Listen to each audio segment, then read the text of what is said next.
Welcome to the Good Growing Podcast. I am Chris Enroth, horticulture educator with the University of Extension, coming at you from Galesburg, Illinois, and we have got quite a show for you today. We are going to be chatting with Emily Swihart all about derechos and trees and what happens when derechos meet trees meet derechos, and not a pretty picture. So we're going to chat about that. You know I'm not doing this by myself. I am joined, as always, every week by horticulture educator Ken Johnson in Jacksonville. Hey, Ken. Hello, Chris. I'm excited for today. Find out what happened while I was gone. Yes, while you're on your cruise out, gallivanting around the Caribbean.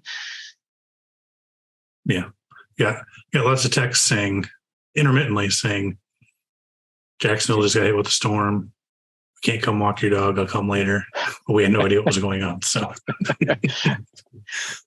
turns out the dog let herself out when the tree went through the back of the house. But no, your place was fine, right? No damage.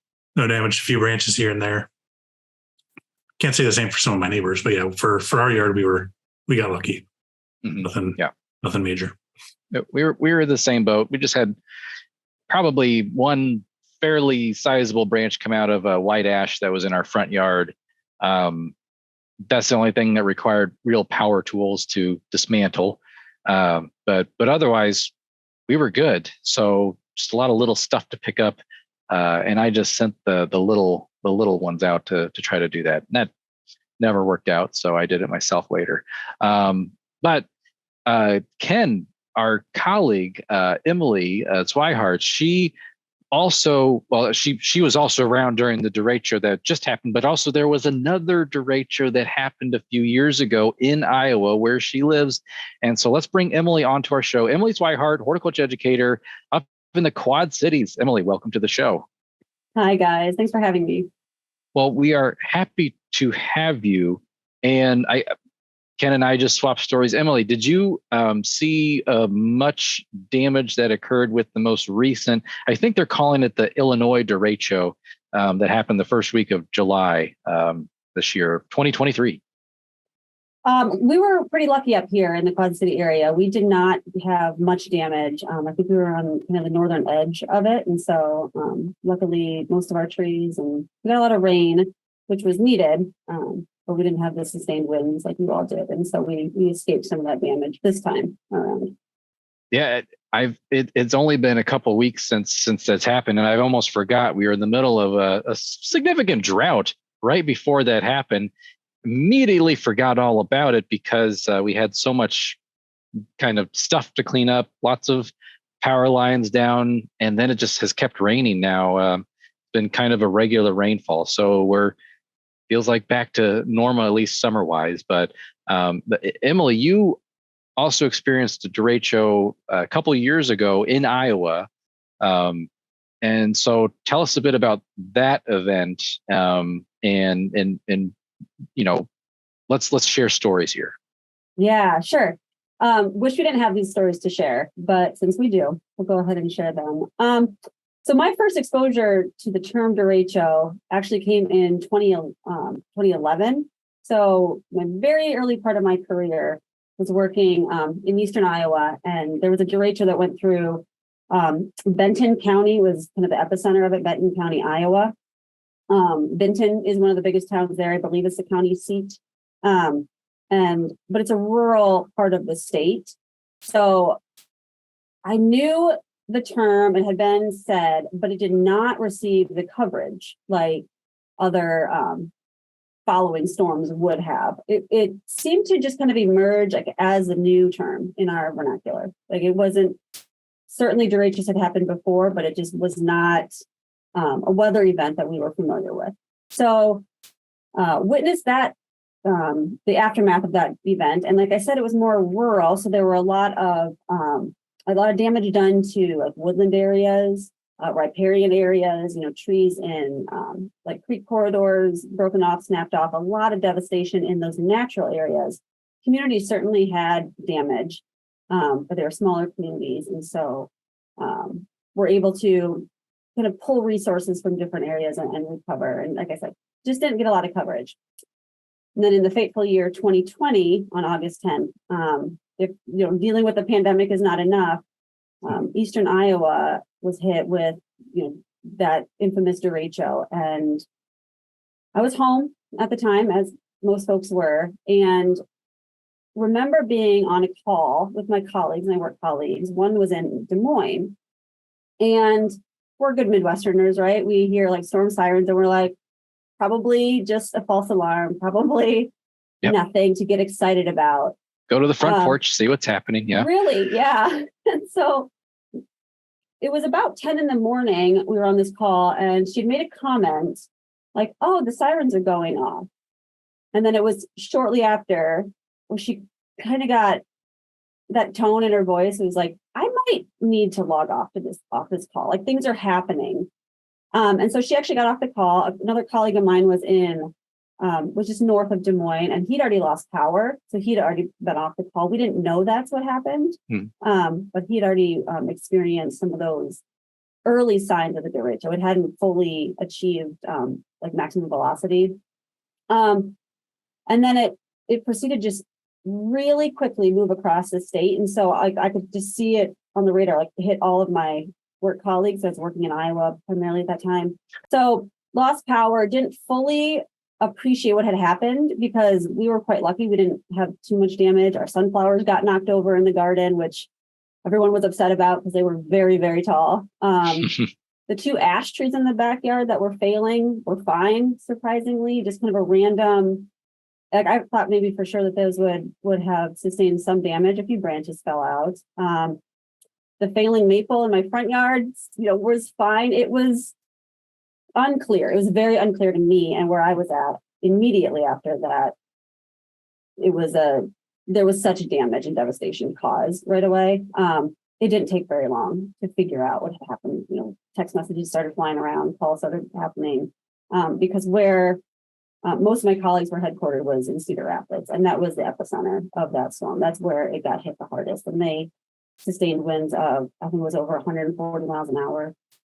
And so a lot of damage occurred. So then after that was spent helping people recover, taking calls, trying to do what we could without being in the way. We'll talk about this more, but in the aftermath of a storm like that, there's certain professionals that need to be the frontline responders. And then there's other things that people can do to help support those folks and support people that are impacted. But we had lost power for over 5 days at that time. And that was mostly what was challenging to us, was keeping milk cold and cell phones charged so we could be of service to people. I will share the one that came through Illinois. This is what not to do. I was at work at the McDonough Extension office, and we had the tornado sirens go off. And the circus just so happened to be in town, and they were using the fairgrounds. And so I drove over, told them where to go for sheltering, and then directed them this is the safest place to be. And then I jokingly thought, well, I'm not going to die at work. I'm going to drive home. You know what? When the sirens are going off, the best place to be is not in a car on the road. Thought I had time. With the derecho, it is kind of like you see this wall of clouds and stuff off in the distance, and it moves very quickly. And in my rearview mirror, I watched it approach my car, and it overtook me. And it was like I was driving in the middle of the ocean. Couldn't really see through gaps when the windshield wipers were going across the windshield. I saw the power lines creep down closer and closer to my car on the road, turned off that road, made it home safely. And then after it was all over, got out, realized those power lines were now laying on the road. So I was very lucky to miss that thing there. So don't do that. You hear the sirens, find a safe place to go. Don't hop in your car and say, I think I can make it home, because it moves so quickly. Yeah, you can't. Let's see. Famous last words right there. Yeah. So I said, like we mentioned, I was not here, but we got back several days after. So we had just gotten power back. We got back Monday, 7 on Thursday, or we had just gotten power back that day where we live. I think some other places in Jacksonville wasn't until Tuesday, Wednesday. It's almost a week after until they got power back. One of our neighbors had a tree in the backyard snap in half. And I can put a picture of that here. House down the street from us, a tree fell on the house. And from the outside, it doesn't look like there's a whole lot of damage, a little roof damage. But I guess it knocked the house off the foundations. They have to tear it down. And this is an old 120-year-old house that they're going to have to tear down now and stuff. And seeing pictures online, some areas look like a bomb went off. There's just branches and power lines everywhere. Well, that is heartbreaking for those folks that are losing their home. That's from my experience and what I've seen. So, Chris, we didn't mention that we got to experience a tornado when we were in grad school in Kansas. Yes. And that was also a story I don't wish we had. But so I've been through tornado, and I don't think that was not to minimize it. It was maybe a 2, EF2. And then early in my career was working with a community that had experienced an EF5 tornado. And so like the juxtaposition of the kind of damage that both of these wind events cause is just fascinating. So the derecho, like Christy said, it's a shelf cloud that is just pushing across the landscape. It is extremely widespread. By definition, it's like 60 miles wide, but it travels a distance of 240 miles. So over 14,000 square miles of area are impacted by it. Tornadoes is a much smaller locale affected by this event. But from my observation, buildings usually sustain minimal damage in a derecho. Like they're still standing, right? People still have houses. There's certainly damage that has occurred. A lot of rooftops are damaged. With the derecho, we saw a lot of like bins folded in because they were empty in the middle of the end of summer. A lot of not damage to be discounted, but not like life-threatening, human displacing kind of damage. Tornadoes, on the other hand, take everything out of the landscape. It is just a clean sweep through the landscape. And what I've seen, like with the tornado, that EF5, it went right through a town that I was working with, and there was neighborhoods on either side of it, and just a clear cut swath right through the middle of town. And so to lose a house to the derecho is a little bit more unusual, but no less heartbreaking for those folks. A tornado that we were both in Manhattan, Kansas, Emily, it was pretty amazing. No one was really seriously hurt there because it was a smaller tornado, but I remember driving around later on and there were just foundations, no buildings where that tornado went through. So that was pretty fortunate. I was very lucky because I think you and we were both sheltering in the library. Mm-hmm. The tornado went right over us, mm-hmm. and right where we park our cars. So I remember this in my head. Correct me if I'm wrong. My little blue Toyota Matrix was parked there. On the right side of it, there was a car flipped over on top of another car. On the left side, there was a car with a beam right through the back window. I think one of those was your cars. There was no beam. It was just my back window had been blown out. And yeah, I remember that car vividly. It was just things like that, like really, mm-hmm. A car to be lifted and put on top of another car. Yep. That is some severe weather, some strong winds. And so. But my car parked between the two was just fine. You won that lottery. I did. So we talked a little bit about what is a derecho and kind of the difference between a tornado and derecho. Ken, since you were off on a cruise and got to skip all this fun, your assignment was to read about derechos. And is there anything you want to add to the conversation of what exactly were we dealing with here when it comes to the derecho? Yeah, so I guess the textbook definition. So this is from NOAA.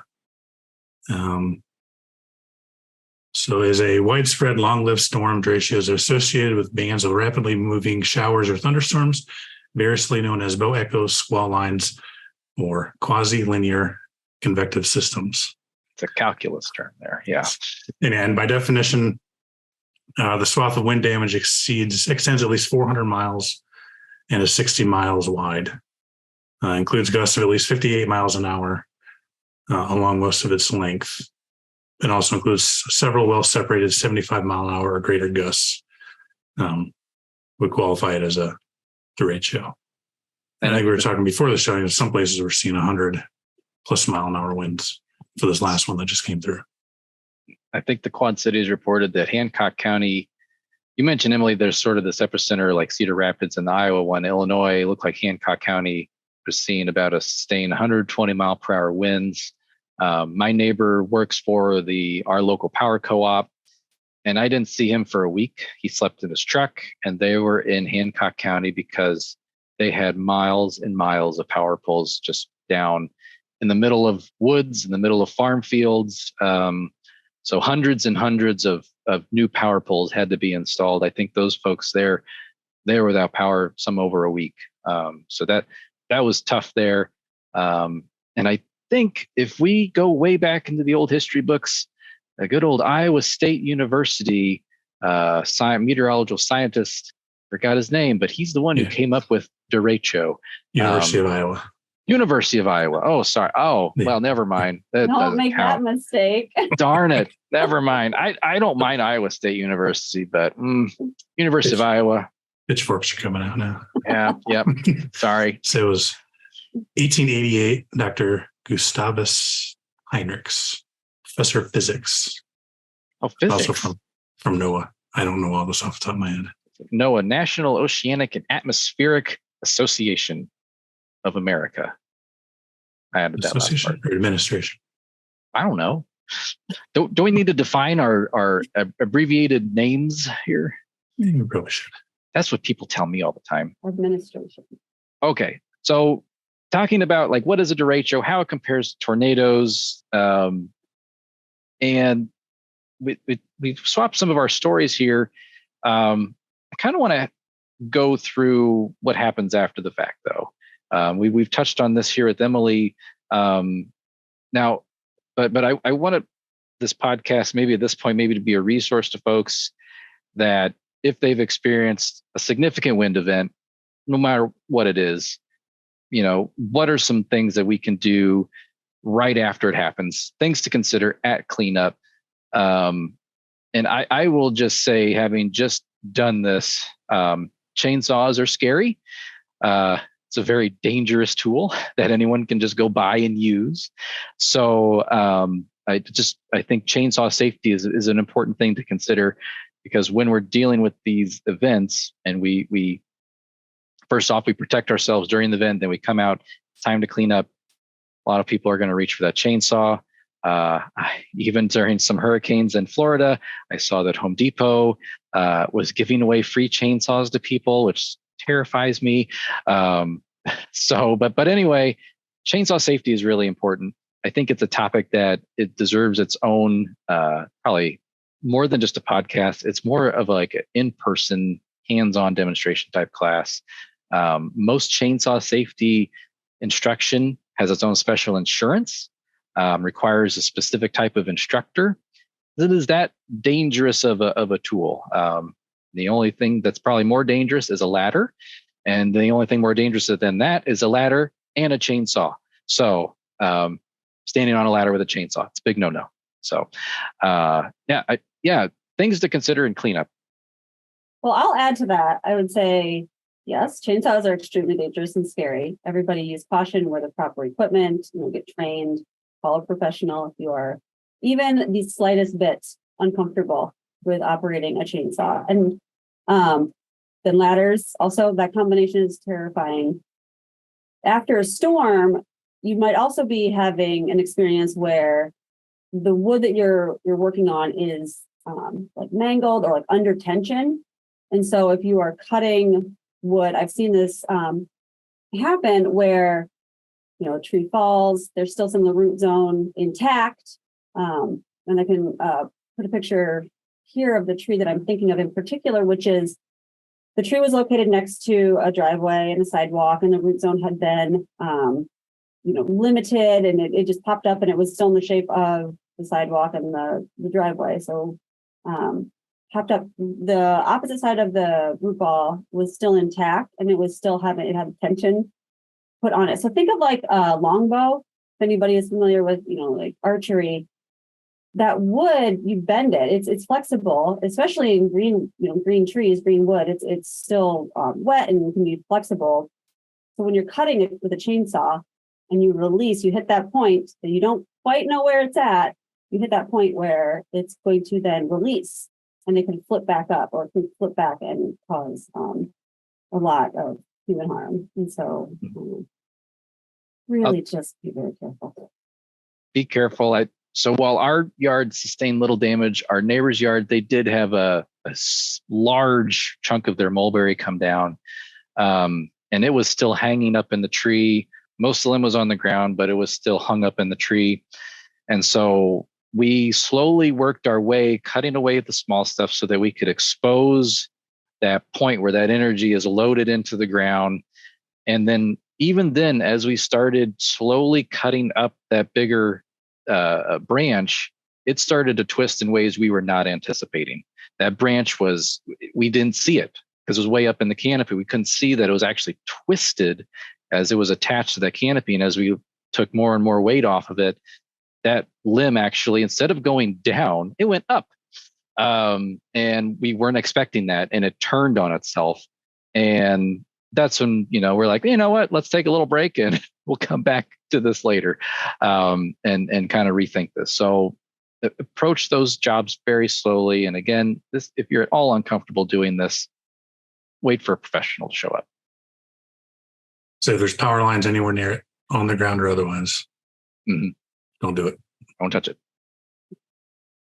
Yeah. And the other thing that I've definitely seen quite a bit of after the fact are the hanging branches that are still up in the tree canopy. And the term for this is called widowmakers. It's kind of because the storm's over, you're out there cleaning up, and you do not expect for a light gust or something to blow through and start dropping large limbs again. So that's always something, though, to be mindful of, is to look up into the canopy, make sure that there's no limbs hanging over your head as you start to clean up underneath. And if there are, finding some way to either get them down or avoiding that space, or making sure that if it falls, you have a clear escape path. That's a big thing, whether you're cutting up wood or you're walking through an area with a lot of debris. You need to be able to have a clear escape path. There's so many times where I've heard of people being hurt because they try to get out of the way and they trip over some debris. And so make sure that you know how to get out of a space if you need to in a hurry. Having a spotter is also really helpful in those circumstances. I like to use analogies to help people understand trees and how they are before they become lumber, because that's ultimately what they become. Like for us, most of us are familiar with lumber. And so when I talk about widowmakers, or when I'm trying to describe the danger that they can pose to people, you can consider like the weight of a 2x4 or a 6x6. Like some of the limbs, it can be comparable to what's hanging above your head. And those are heavy pieces of lumber at the hardware store. And those are dried wood. That's dried wood without, moisture still in it, because it was I'm assuming it was a live tree that people had in the landscape, but that weight is significant. And so I wish people would not take that for granted. Yep. So we've got a branch. Neighbor's got a walnut tree. It's hanging over property line. It's got a branch just dangling there. We can throw a picture of that in here. And it's still dangling there. It's too high to get a pole saw or anything like that. So we've told the kids, you're not going that part of the yard. Cut the grass. Our oldest usually cuts the grass. Now I told him, you're not cutting the grass over there. I'll do it. And as I'm cutting, I'm just watching the entire time, waiting to jump off, hoping a storm will come through and knock it down for us, and we can reclaim that part of the yard. But until then, it's not going to be off limits. Well, and to that point, we're talking about the aftermath of a storm. These can exist in the landscape if a storm has not happened too. Like I know arborists who will, when they go camping, it'll be July and 110 degrees, daytime temperatures, not much cooler than that at night, and they will camp out in the middle of a field. because the trees, they looked at the canopies of the trees. And so I guess I would encourage folks to be aware of these, widowmakers or these damaged hanging limbs in everyday life. Just look up in the tree canopies. Speaking of arborists, and maybe hanging limbs that are beyond our reach, that we might need a little bit of extra help. Now, after a disaster like this, it is going to be difficult to get a hold of a lot of these folks. They're going to be booked out for quite a while. But when you finally do get in touch with, some type of tree company, Illinois Extension, we do recommend, trying to stick with certified arborists. And you can look up that credential at treesaregood.org. You can find them via zip code. You can look up their credentials through there. They would be credentialed. Correct me if I'm wrong here, Emily. It's the International Society of Arboriculture, Illinois Arborists Association, and I think there's a few more. Yes. Yeah, and if somebody stops by and offers to do some tree work, if they are certified arborists, they would have those credentials on them and be able to present that to you, before any work is done. That would be one of the things that you would want to make sure that they have in their possession before you allow them to come on your property and do any sort of work. Another would be proof of insurance. You want to make sure that they are covered for liability, and they would have a responsible arborist or company that has arborists would have that in the glove box or in the wallet ready to present that information to you. Mm-hmm. Unfortunately, in these large storm events, especially derechos, like we had said, impact such a wide swath of area that there are some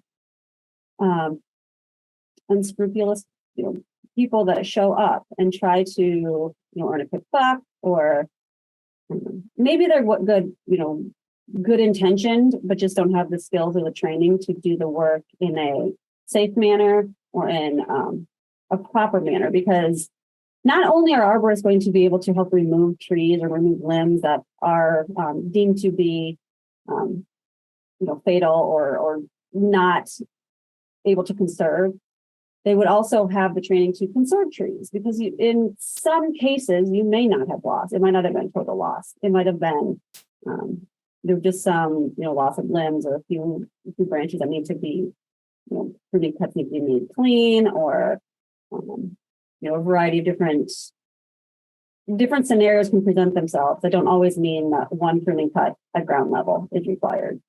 And I would say if there's some communities out there that there's no arborists around, you put your zip code in, there's nobody within 90 miles, so you can make sure you have that insurance, talk to other people, see if they're, if anybody else is using them, if they're known, get recommendations from people if you live in an area that doesn't have an arborist, and maybe encourage those people that do tree stuff to maybe become one as well. And we're Ken, I think we live in areas where it's tough to find a certified arborist. We have a lot of skilled tree workers. They do a lot better job than other as the urban forestry professor that I know, tree hacks that he would call them, where they top the trees instead of pruning the trees. They're skilled at this. They make the pruning cuts correctly. They know how to do this. This certified arborist, it trains in that, and trains in climbing and knots. But it also talks about tree health and assessing tree health. And I think that's another layer to this, of having that certified arborist. And again, as Ken mentioned, if they're not certified arborists, encourage them to do so, or encourage them, see how proficient are they in assessing tree health, because it would be terrible to have spend all that money to try to save your red oak when it turns out it has oak wilt, and it would have been apparent with someone up there in the canopy doing the pruning if they were trained to be able to identify a disease like that going through the canopy. So it's just another thing to consider. Well, and Illinois Extension has a variety of resources available to folks to help them learn more basic knowledge about tree care. And so you can go into those conversations a little better prepared. You can familiarize yourself with what a proper pruning cut would look like, or what questions to ask. And so in the heat of the aftermath of the storm, it can be really hard to take that time to pause and do your own research and become educated. I would encourage folks, if it's not a dangerous situation for the trees, if the trees aren't hanging over their houses, or if they can pause and just become a little bit more well-versed in what proper tree care would look like, then you can engage. And if it's a company never heard of, they say they're from out of town, do an internet search, see if you can find them, and see if there's any reviews online. We've discussed kind of that immediate aftermath, cleaning up, working with a certified arborist. What about long-term? Managing these trees long-term, because we can prepare for a wind-related disaster. Obviously, that fire tornado, that's kind of a different story when that blows through, every tree for themselves. But we can prepare some of our trees to manage some of these wind loads. So, Emily, is there anything that we can look at, maybe in our existing landscape, shade trees, small trees, that we can be like, we need to be looking out for these points of weakness?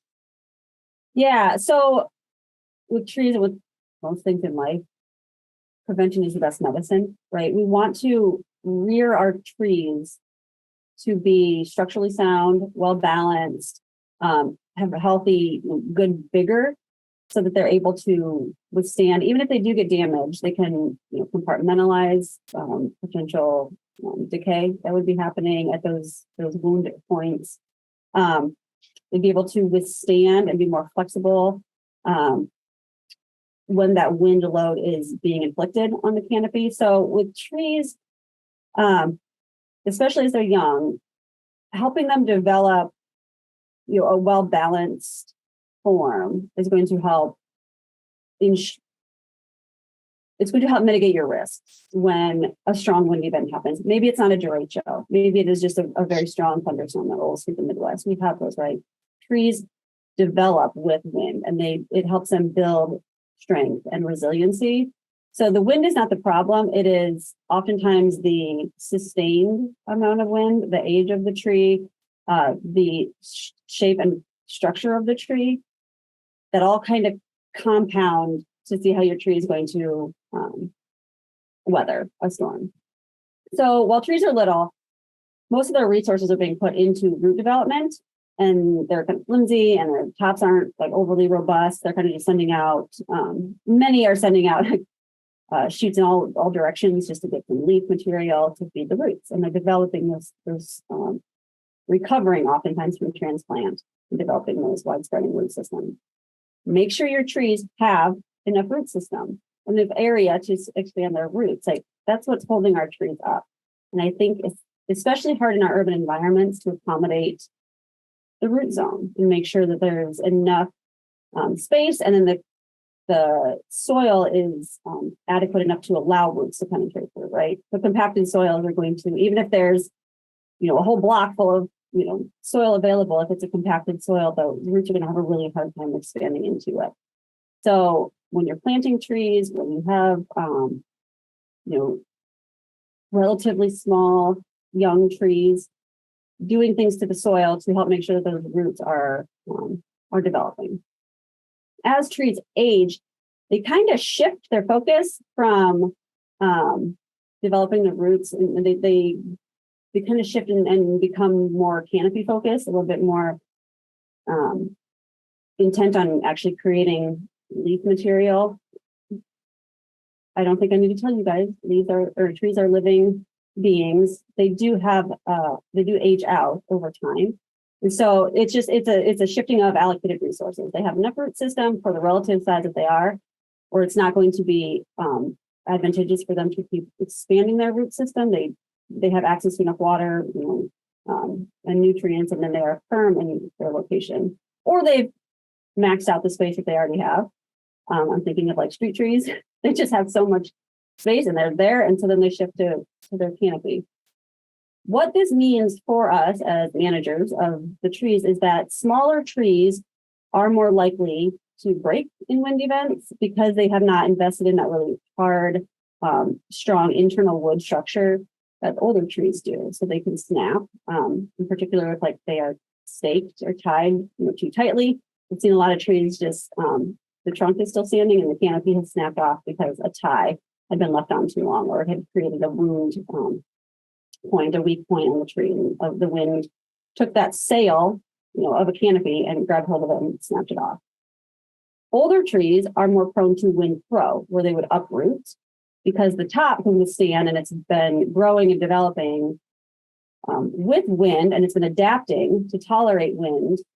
But the root systems then have started to decline, or they're not able to support the full canopy any longer because it's reached its maximum size. And so that's one of the difference we see a lot of times in these storms is that smaller trees will break, they'll have limb damage.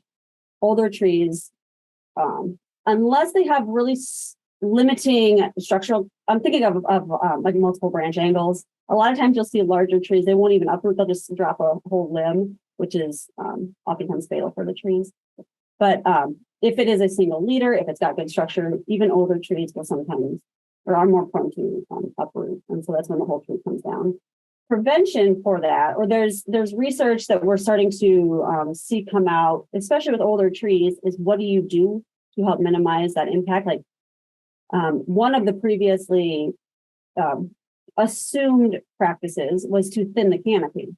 So what research is showing, and this is where you call an arborist who is trained in this, but if you have a tree that is of concern for you and, in a wind event and you really want to save it, call an arborist ahead of time, build that relationship with them. And there is a break-even point or a return on investment when you clear the canopy. It's around like the, I want to say like 40 kind of percent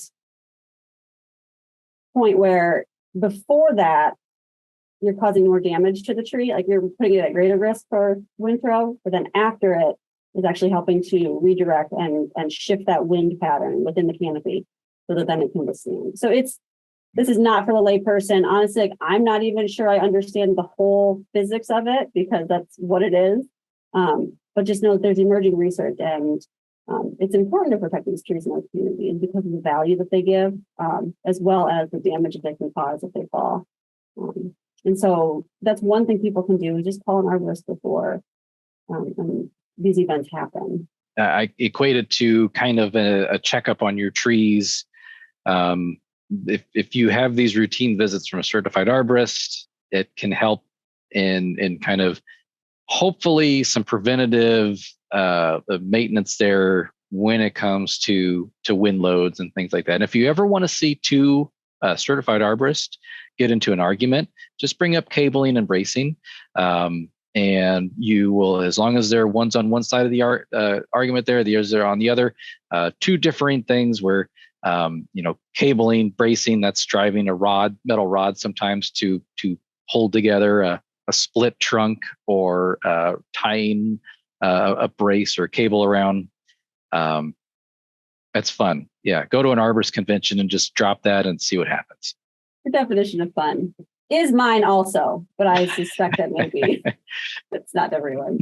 I've been kicked out of a lot of conferences before. So, and there are some trees that are a bit more problematic when it comes to some of that growth and development. I particularly have seen a lot of silver maples. I don't think silver maples, it's not like it's a bad tree. It's good, especially in riparian or wet type areas out in nature.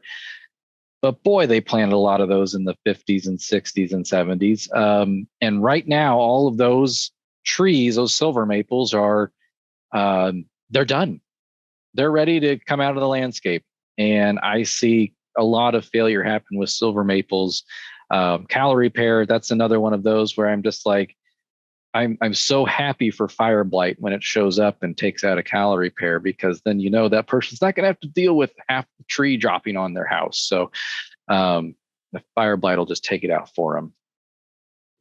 Yeah, and the trees that you just mentioned, amongst many others, I'm thinking of like little leaf linden. Honestly, I would add a lot more maples to that list. When put into a landscape, they develop this like very multi-stem leader canopy. Like they don't have a strong central leader naturally. And so if they're not pruned to have that, and that is generally accepted as one of the best structures for a tree to withstand, just to be withstand wind events, ice storms, to have the strongest branching unions. Have that single trunk, that single leader. Yep. And there's some new research that's starting to challenge that a little bit, because some of these trees don't have that form. I'm thinking of like elms or honey locust. They have that more vase shape. And the newest research is showing that it's not necessarily that single leader, but it's the angle at which the branches are configured. And so between 45 and 90 degrees of a branch meeting a trunk is going to be a stronger union than, say, like our calorie pairs have, which are like 15 to 30 degrees. They're just very tight angles. I'm using my hands for anybody that's on the podcast. They're just very narrow. And what that does is that leads to included bark and rot and decay, creates an environment where then those trees can fail. Calorie pairs, I like to say, they'll sometimes just drop one of these things next to them. It's just a very weak branch angle. And so when you have sustained wind gusts of over 100 miles an hour, that's pretty problematic. That's a failure point. Yeah, it is. Yeah.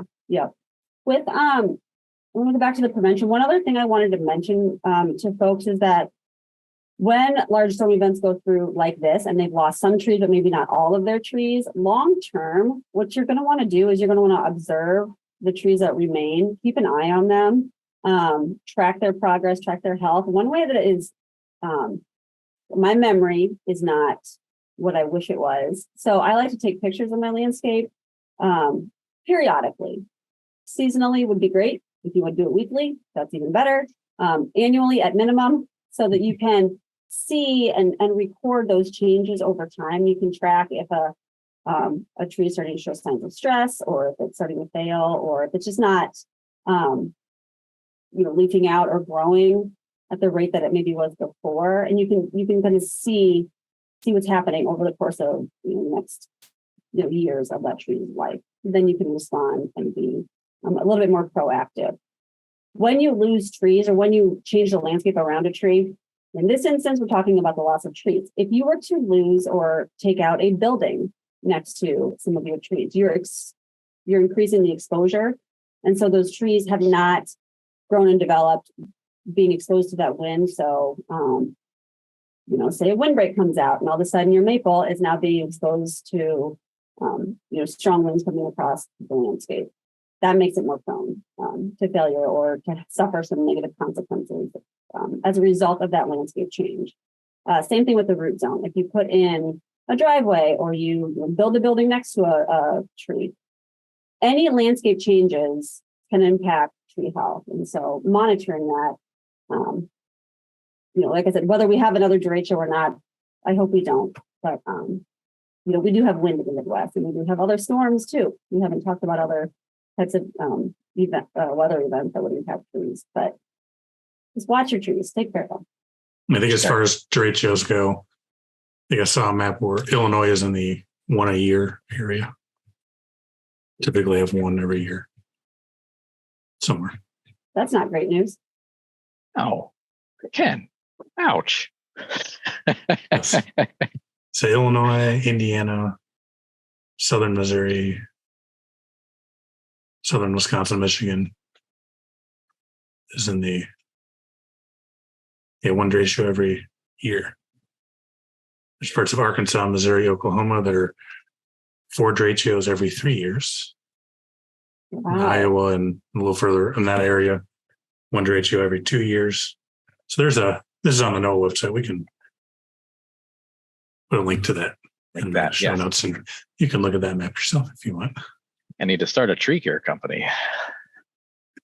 Better get certified and better get your insurance. That's right. Have that in the glove box. Yep. We've talked quite a bit about tree care and the trees themselves. Do you mind if we mention what it does to people?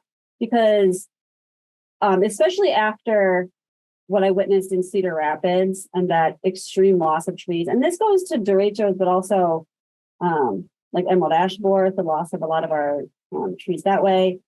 Oak wilts. I've seen entire landscapes be devastated, when oak wilt shows up. Just that this extremely large scale loss of trees, or the loss of a singular specimen that is extremely meaningful to you as an individual, can cause emotional distress. And I want to give people permission, and I want you to be seen that that's a real thing that we experience as people who care about the landscape. There's actually a term for it called solastalgia, which is a mental, emotional, or spiritual reaction to an individual, group, or community to negative transformation of the environment. It can be short-lived, or it can last for a very long time. When we lose trees, those are very old specimens, oftentimes decades old, sometimes hundreds of years, if they're really meaningful trees. And it changes your whole landscape. I was telling you guys before that before we started recording, that in Cedar Rapids, I was hearing stories of people who didn't even recognize their community. Like, they could not navigate the streets back to their houses because the landscape changed so much. And that's devastating, to have your entire, all the familiarity of your landscape change in a matter of minutes.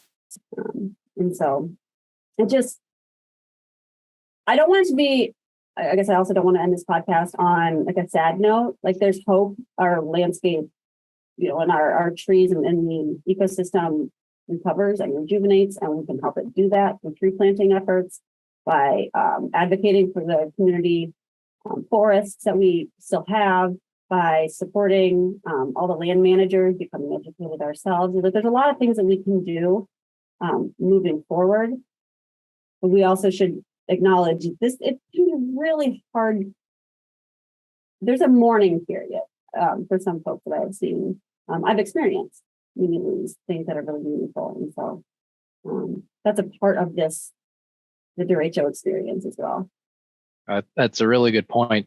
And you had mentioned how, Emily, trees, when you alter their environment, they respond differently to these situations. And so just remembering that the trees, the people, they're all part of this community. People support each other. Trees also support each other. And so that's why our urban canopy is so important, making sure that when these events happen, we can come back in, replant and reforest our urban areas. And then for all my prairie people out there, then we'll also put some more prairie in there too. So don't think I'm forgetting about you tall grass prairie folks. I know there's people saying more prairie. I got you. I hear you. Knocking on my door right now. So, but more of these natural spaces here that allows not only for trees to support each other, trees to support other trees, humans support other humans, but for that natural space to support our human emotions as well. So I think that's an important part. Good way to end the podcast, good way to end the show. So that was a lot of great information about what to do after a derecho or windstorm of your choice blows through your neck of the woods. The Good Growing Podcast is a production of University of Illinois Extension and edited this week by me, Chris Enroth. Special thank you to Emily Swihart for being on the show today, sharing the Iowa derecho with us, your experience with that, and some really timely advice on dealing with storm damaged trees and managing trees for the future. Thank you, Emily, for being on the show today. Oh, it was my pleasure. And my heart is with everyone that's suffering, in the direct aftermath of this recent derecho. We're thinking of you guys. Mm-hmm. Well, thank you. And a special thanks to Ken Johnson for being with me as always. He didn't leave to go back to Florida, folks. It's hard to keep this guy in Illinois anymore. He just wants to go to Florida all the time. Not sure. It might be the alligators that keep drawing him back there. But Ken, thanks for sticking around in Illinois. The alligators and the bugs. It's a strong pool. Really is. But weather's too gross down there. So, thank you, Emily, for being on. And as always, thank you, Chris. And let's do this again next week.